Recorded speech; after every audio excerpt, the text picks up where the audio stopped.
હા લઘુબંધુ લક્ષ્મણલાલજી, તમે મારી પાછળ શા માટે આવ્યા છો? અરે જયેશ બંધુ, આપનો અવાજ સાંભળી અને મારા માતુશ્રીના કહેવા મુજબ હું આપની વારે આવ્યો છું બંધુ.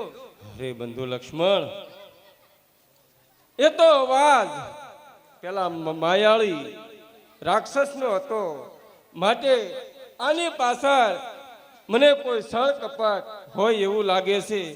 બંધુ લક્ષ્મણ, ચાલો આપણે મઢી તરફ ચાલતા થાય.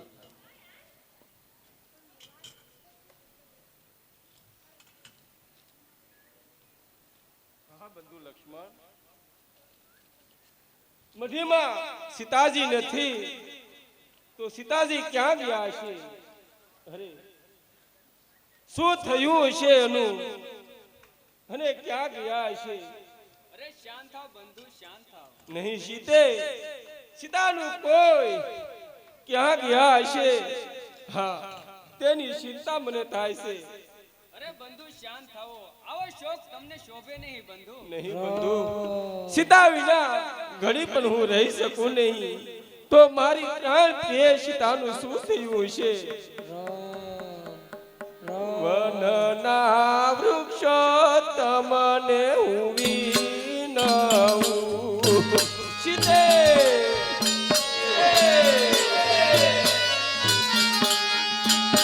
કોઈ તો બતાવો મને વનના વૃક્ષો તમને વિનવું. સીતા, મારી સીતાનું અત્યારે શું થયું છે?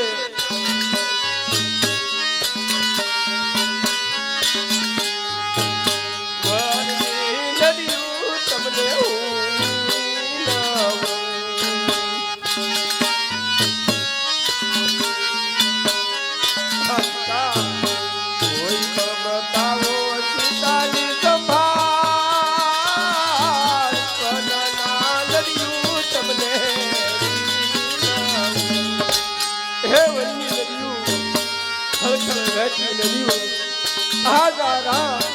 તમને પૂછે છે.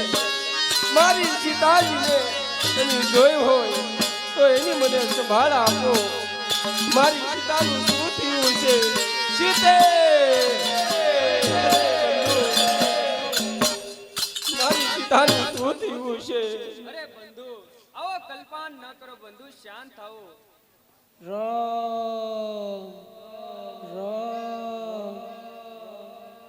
લઘુબંધુ લક્ષ્મણલાલજી, તમે કોઈ રામ રામ એવો અવાજ આવે છે, તો ચાલો આપણે તેમની પાછળ જઈએ.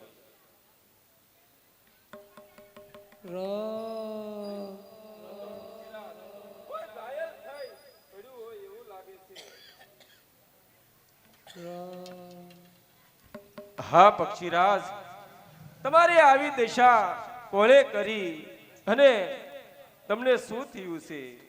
અરે પ્રભુ, કોઈ અસુર એક અબળા સ્ત્રીનું હરણ કરીને જતો હતો આકાશ માર્ગે, તો મેં તેમને બસાવવા તેની સાથે યુદ્ધ કર્યું અને એ અસુરે મારી બંને પાંખો કાપી નાખી.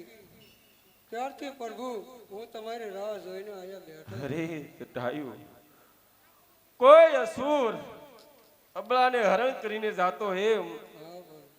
અરે પક્ષીરાજ, એ દુષ્ટ કઈ બાજુ ગયો છે?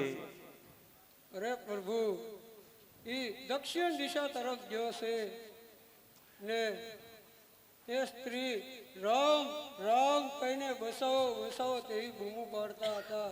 અરે રામ રામ કહી અને એ સ્ત્રી બૂમ પાડતા તો મારી પ્રાણ પ્રિય સીતા હશે. હા પક્ષીરાજ, તો હવે તમે આપ કહો તો તમને હું જીવત દાન આપું. અરે પ્રભુ, બસ હવે તો આપના શરણમાં મુક્તિ મળે, તેથી વધારે શિવ રૂડું હોય. બસ હવે પ્રભુ ભજન કરતો જવા માંગુ છું. હે પ્રભુ, હવે મારા છેલ્લા પ્રણામ. રામ રામ રામ.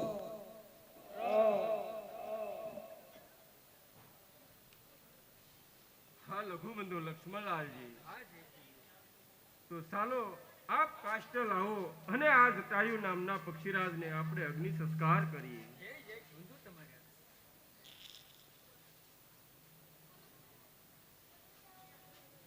હા લઘુબંધુ લક્ષ્મણલાલજી, તો ચાલો હવે આપણે અહીંથી આગળ ચાલીએ.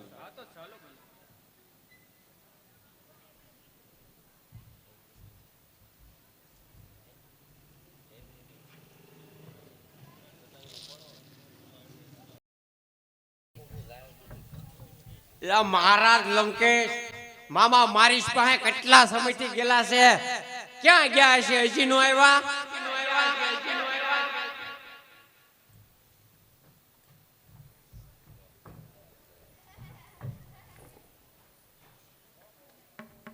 પ્રધાનજી લઈ લીધો બેન સુરપંખાના નાક કાન કાપવાનો બદલો. વાહ મહારાજા વાહ. જુઓ તે તપસ્વીઓની સ્ત્રીને હરીને લઈ આવ્યો હોય. વાહ મહારાજા વાહ. આપણી દાસી ત્રિજટાને બોલાવો. બહુ સારું.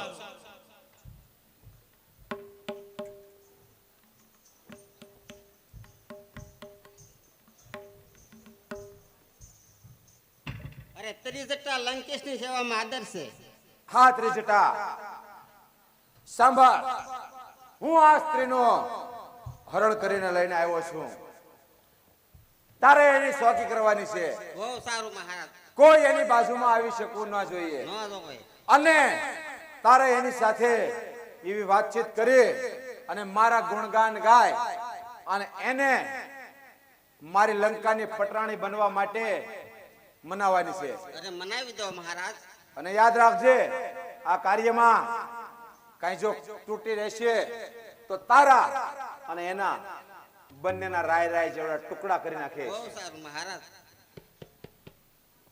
પ્રધાનજી મહારાજા જા તો એની સેવામાં એની બાજુમાં જ રહે, જરા પણ દૂર ન ખસતે. અને યાદ રાખજે, એક પલને માટે પણ એને રેઢી નહીં મૂકવાની. પ્રધાનજી બોલો બોલો મહારાજા. અશોક વાટિકાની બાજુમાં અશોક વાટિકાના સારે શેઢે એવો કડક ચોકી પેરો ગોઠવો. જેટલા રાક્ષસોની સેના મૂકી હોય એટલી મૂકી જો, પરંતુ એક ચકલું પણ ફરકી નો એક જોઈએ, યાદ રાખજો. અરે મહારાજા તમારી આજ્ઞા વિના મચ્છર પણ ન ફરકવા દઉં. પછી કઈ બરોબર છે, તો આવો કડક પેરો રાખજો. ચાલો હું રાણીવાસમાં જાઉં છું.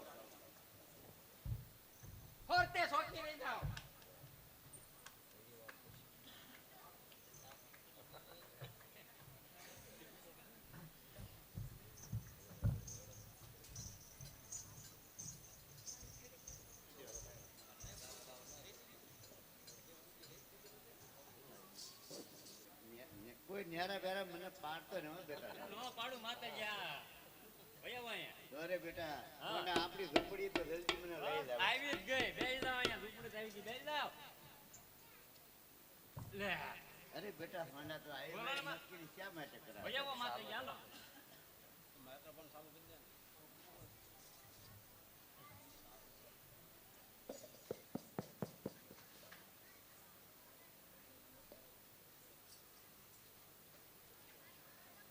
હા બેટા તો આપણે કાંઈક પ્રભુનું ભજન કરવું જોઈએ.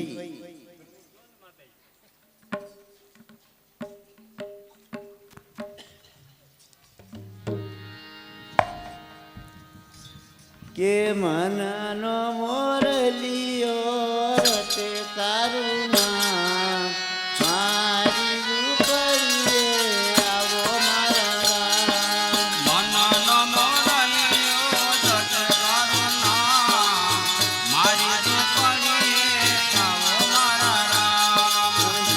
યુગે ને મારે યુગતી રે આશા, સંજા ઢળે ને હું તો બનું રે નિરાશા.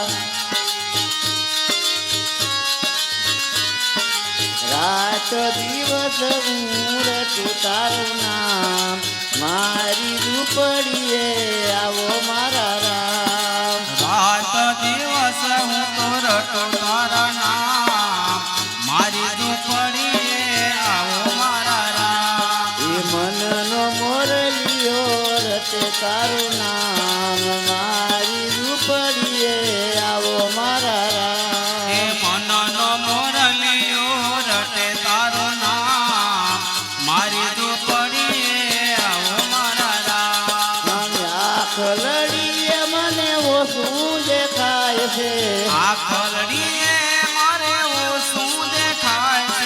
તમારા દર્શન વિના મનડું મુંજાય છે તમારા દર્શન વિના મનડું મુંજાય એ છે નહીં રે આવો તો વાલા જાશે મારા પ્રાણ મારી રૂપડીએ આવો મારા રામ નહીં રે આવો તો વાલા જશે મારા પ્રાણ મારી ઝૂંપડીએ આવો મારા રામ એ મનનો મોરલિયો રચે તારું નામ મારી રૂપડીએ આવો મારા રામ એ મનનો મોરલિયો રટે તારો નામ મારી ઝૂંપડીએ આવો મારા રામ